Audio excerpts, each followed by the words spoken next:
Hi, we are going to the next session of study of real analysis and the properties of real numbers.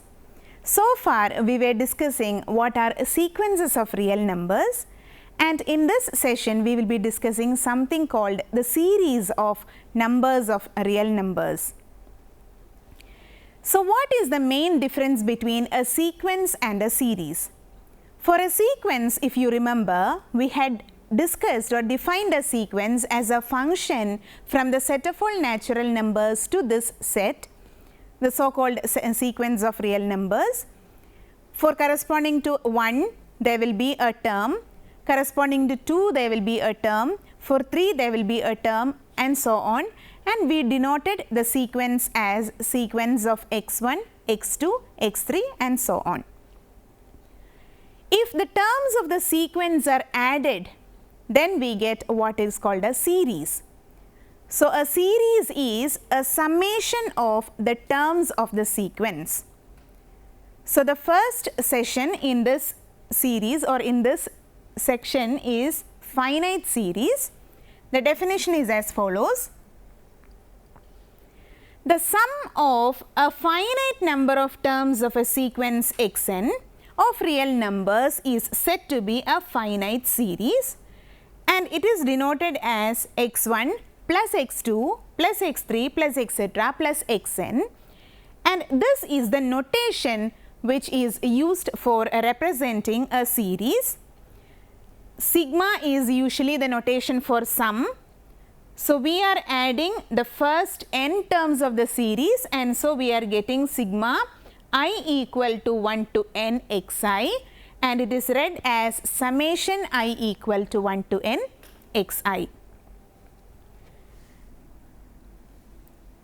As examples, we can see summation k equal to 1 to n k is equal to n into n plus 1 by 2, and summation k equal to 1 to n of k square is equal to n into n plus 1 into 2n plus 1 upon 6. So, if you remember, we had used these two expressions for proving using mathematical induction. So, this as a notation is given as summation k equal to 1 to n of k is equal to n into n plus 1 upon 2. When we expand this and express it as a mathematical expression, this is equivalent to writing summation k equal to 1 to n k on expansion gives you 1 plus 2 plus 3 plus etc. plus n. So, this summation is equal to n into n plus 1 upon 2. We had proved this using mathematical induction. So, remember that whatever comes after this sigma notation, we are putting values to the index. This k is called the index, and so k is equal to 1, we will put this 1 here. It is added to the next value of k, which is 2, which is added to the next value of k, which is 3, and so on up to the last value given on top, which is n. And summation k equal to 1 to n, k square is equal to 1 square plus 2 square plus etc. up to n square, and that is nothing but n into n plus 1 into 2n plus 1 upon 6. So, this is the usual notation or expansion of this summation as mathematical terms. So, that is the example given. So, as a prerequisite to the next session, we require some terms which are familiar to you, which you might have learned in the previous classes, but we should revisit them. The sum of the arithmetic series. Arithmetic series are series which are having terms with a common difference. So, the terms are of the form x1 plus n minus 1 into d, where d is the common difference or d is the increment that we are giving to get the next term, and then the sum to n terms of the arithmetic series is given by this formula n upon 2, 2a plus n minus 1 into d. So, as a quick review, we can look at the proof of this result. So, an arithmetic series can be well written in the form of a plus d, a plus 2d, etc. because we are adding d to each term to get the next term. So, this is the usual representation of an arithmetic series, arithmetic sequence. So, as a series if we write, this will become a plus d plus a plus 2d plus etc. So, we need to find the sum of the n terms of the arithmetic series. So, what we require is to find is Sn. So, Sn we can write as a plus d plus a plus 2d plus etc. up to the nth term. Nth term I am writing it as some b, so that the just previous term will be b minus d and the just previous term to that will be b minus 2d, because from the last term or from this term n minus 1 term, in order to get the n term we have to add a d. So, the just previous term to b will be b minus d, the previous one will be b minus 2d. So, again Sn can be written in this form starting with b minus d, b minus 2d plus etc. a plus d plus a plus 2d by writing in the reverse order. So, if you add these two expressions together, what we get is twice Sn is equal to a plus b plus, again this d and this d will get cancelled, you will get a plus b plus, again you will get 2d and minus 2d getting cancelled, you will get a plus b plus etc. Last term also will be a plus b. So, how many a plus b's you are getting? You are getting n a plus b's, because initially you had added n terms. So, we can write twice Sn is equal to a plus b how many times? N times. Therefore, Sn is nothing but a plus b into n by 2, or that is same as n by 2 into a plus. Now, what was actually b? b was the nth term of arithmetic series, which is given by a plus n minus 1 times d. Therefore, we will be getting a plus n minus 1 times d. So, how many a's we are getting? 2a. So, that gives you n upon 2 into 2a plus n minus 1 into d, which is exactly what was given in the slide. Sn is equal to n upon 2, 2a plus n minus 1 into d. So, this is how we get the sum of the n terms of an arithmetic series. Now, as we had learned arithmetic series, we have also learned what is called a geometric series. So, geometric series, for arithmetic series we are incrementing each term, but for getting a geometric series we are multiplying with a constant term for the just preceding term to get the next term. So, that means the elements of or the terms of the sequence, underlying sequence will be of the form a r power n minus 1, with the first term being a, and r is called the common ratio, and the sum of the series or sum of the terms of the sequence collectively is called the geometric series. And if we take the first n terms, we will be getting something like this: a plus AR square plus etc. AR power n minus 1, and that is given in short as A into R power n minus 1 by R minus 1 or A into 1 minus R power n by 1 minus R. So, generally in some textbooks we can see only this value A into 1 minus R power n by 1 minus R, that we can see. It is accordingly as the ratio is greater than 1 or the ratio is less than 1. So, if it is greater than 1 or less than 1, even if you take this single expression, you will get both from that. But in some textbooks it is given as separate also. So, we can quickly have a look into the proof of this one. For a geometric series, Sn we are going to find, as we have seen in the slide, A plus AR square plus etc. we are adding up to AR power n minus 1. Now, if we multiply throughout with the R, with the common ratio, what do we get? Multiply this entirely with R. Multiply with R. We get Rsn is equal to Ra or AR, you can write AR plus AR square plus AR cube plus etc. Last term will be AR power n.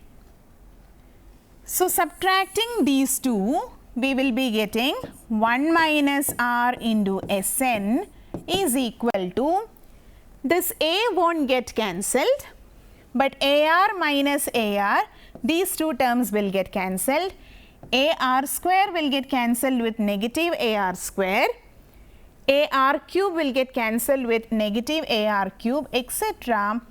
AR power n minus 1 will be getting cancelled with a negative of AR power n minus 1, which is here, and this term remains.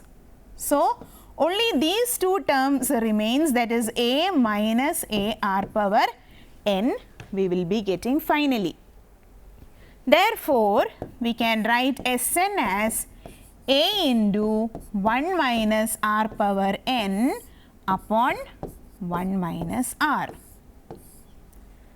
So, if R is greater than 1, this will become negative and this also will become negative.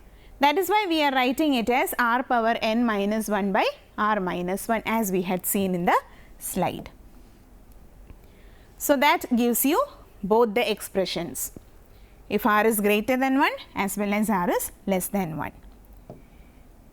Now, the next important series which you have to keep in mind is arithmetico-geometric series, which is a combination of both arithmetic series and geometric series.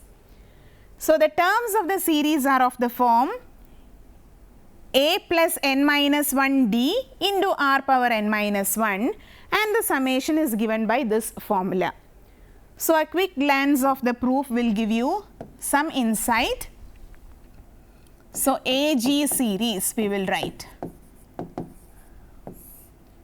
AG series, the series of the form A plus d times R plus A plus d 2d into R square plus etc.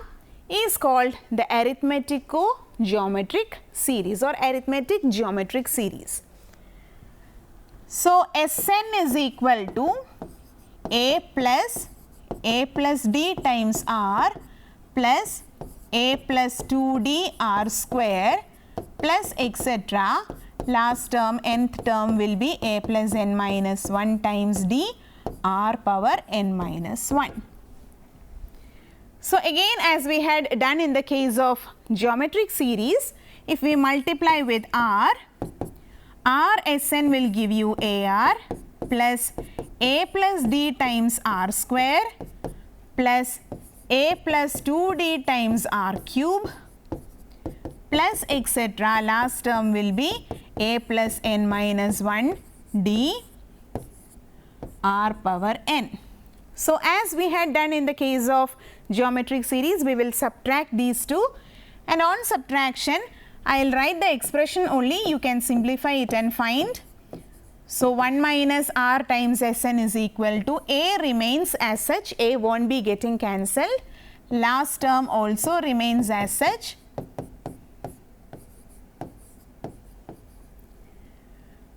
plus we will be having, it's plus or minus, plus, okay, and we will be having d into r plus r square plus etc. up to r minus 1 terms. So this is the expression which is obtained after simplification. So this is equal to a minus of a plus n minus 1 into d r power n plus dr we can take out, so that the rest becomes a geometric series with common ratio 1 and first term 1.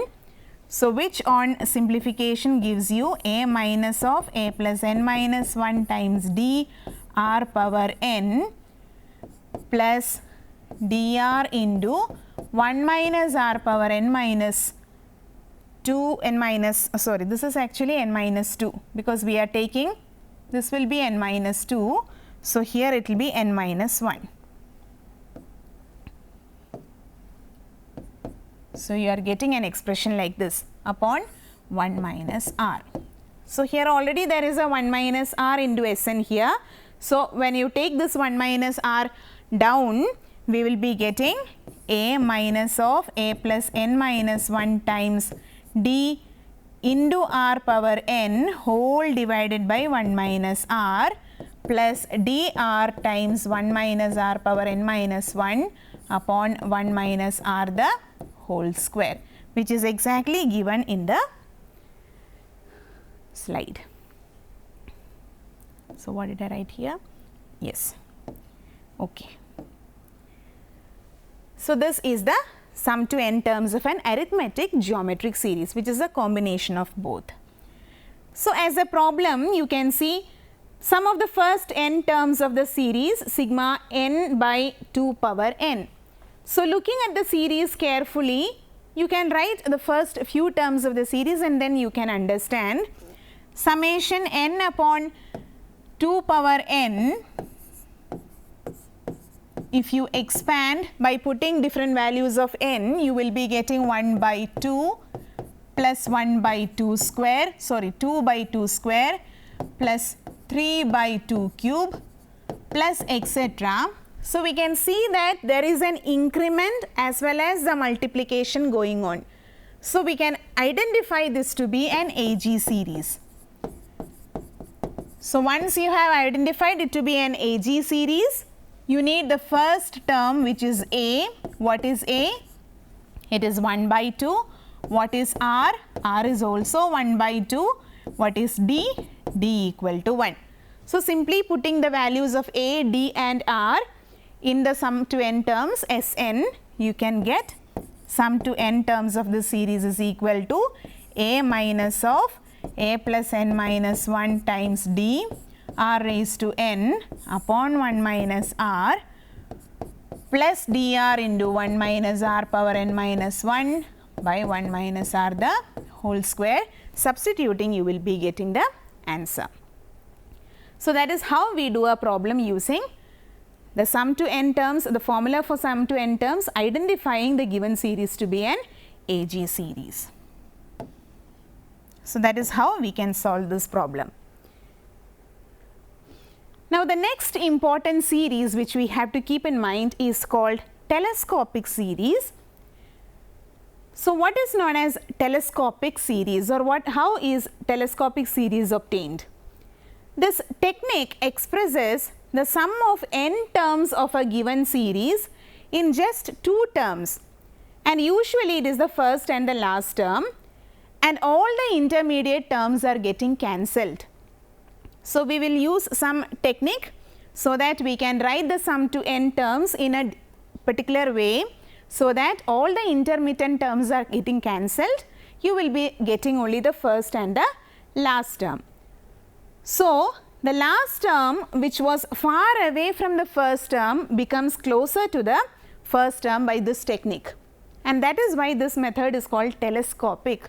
So, telescope is an instrument which takes objects very close to us. So, that is why the last term which was far away from the first term is made very close to the first term by using the cancellation of intermittent terms, and this process is what is called the telescopic summation. So, we can see some examples of telescopic series.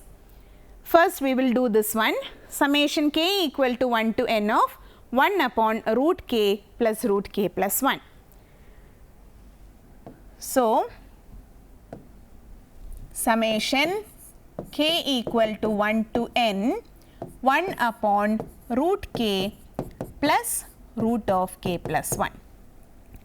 So, whenever you remember, whenever you have surds or radicals, sum of surds or sum of radicals which are the sum of the squares of numbers or difference of squares of numbers, usually you have to multiply with the conjugate before doing the operation given. So, we can write the nth term as 1 by root k plus root k plus 1, which is made equivalent by taking the conjugate multiplication, which is the conjugate of root k plus 1. This is one term plus another term. So, root k minus of root k plus 1 is the conjugate. So, on multiplication with both numerator and denominator with the conjugate term root k plus root k plus 1, which was already there, into the conjugate root k minus root of k plus 1, you are getting root k minus root of k plus 1 whole divided by k minus k plus 1, because it is of the form a plus b into a minus b, which gives you a square minus b square. So, you are having k minus of k plus 1, and on simplification you will be getting a negative 1 in the denominator, and so this can be written as root of k plus 1 minus root k. So, this expression which was given inside the summation sign is equivalent to root k plus 1 minus root k. That is what we have done here. So, instead of writing summation k equal to 1 to n 1 upon root k plus root of k plus 1, we can very well write it as summation k equal to 1 to n of root of k plus 1 minus root k. Now, you put different values for k. So, there is equal to square root of the first value of k is 1. So, 1 when you put, you will be getting root 2 minus root 1 plus the second value is 2. So, you can write root 3 minus root 2 plus the third value is 3, and so when you have root of 3 plus 1, that is root 4 minus root 3, and so on. The last nth term is root of n plus 1 minus root n. So, the just previous term also I will write for your understanding. If you put n minus 1 to k, you are getting the just previous term as root of n minus root of n minus 1. So, that is what we are getting just before this term. So, when you add all these terms, you can see that root 2 minus root 2 is getting cancelled, root 3 minus root 3 is cancelled, again root 4 minus root 4 is somewhere here, root 5 root minus 5, root 6 root minus 6 and negative root 6 and root 6 getting cancelled. Similarly, negative root n, negative root n minus 1 is also somewhere in between. So, only the two terms which are not getting cancelled are root of n plus 1 minus root 1. Root 1 is 1 itself. So, these two terms are the only two terms which are not getting cancelled, and so this expression we could write it as the difference between the last and the first term. So, that is why it is called a telescopic series. Now, the next example is given as summation k equal to 1 to n 1 by k into k plus 1. That again we can consider as a telescopic series. Summation k equal to 1 to n 1 upon k into k plus 1.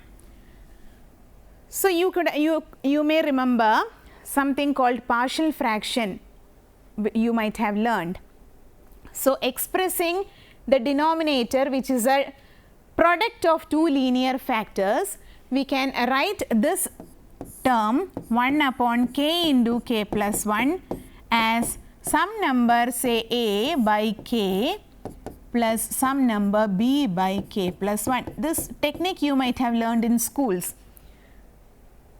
So taking the LCM and on simplification you will be getting a into k plus 1 plus bk upon k into k plus 1, which gives you a into k plus 1 plus bk is equal to 1, because the numerator and denominator should be equated. Denominator is the same, so numerators should also be equal. So a into k plus 1 plus bk is exactly equal to 1. So there are many techniques for finding what are a and b, and solving you will be getting a as 1 and b as minus 1 in this case. So summation k equal to 1 to n 1 upon k into k plus 1 can be represented as 1 upon k into k plus 1 is equal to 1 by k minus 1 by k plus 1. You will be getting a and b on simplification. So we can just check by taking the LCM. You will be getting k plus 1 minus k and k will get cancelled. You will be getting exactly same as this expression on the left side. Now if you apply this here, so this becomes summation k equal to 1 to n of 1 by k minus 1 by k plus 1, which gives you an expansion something like this. By putting different values of k, you can see the first term is 1 minus 1 by 2 plus 1 by 2 minus 1 by 3 plus etc. Last term will be 1 by n minus 1 minus 1 by n. So as we had discussed in the previous example, negative 1 by 2, 1 by 2, negative 1 by 3, all the intermittent terms will get cancelled. You are left with only two terms, 1 minus 1 by n. So this is the example that you have to keep in mind more than this one, because we need to apply all these prerequisites that we have learned so far for discussing more on series, and we are now going to see what is the sum to infinite number of terms of a given series. So that means if all the terms of the sequence are getting added indefinitely, what happens to the series? So that is what we are going to discuss in the next class. Thank you.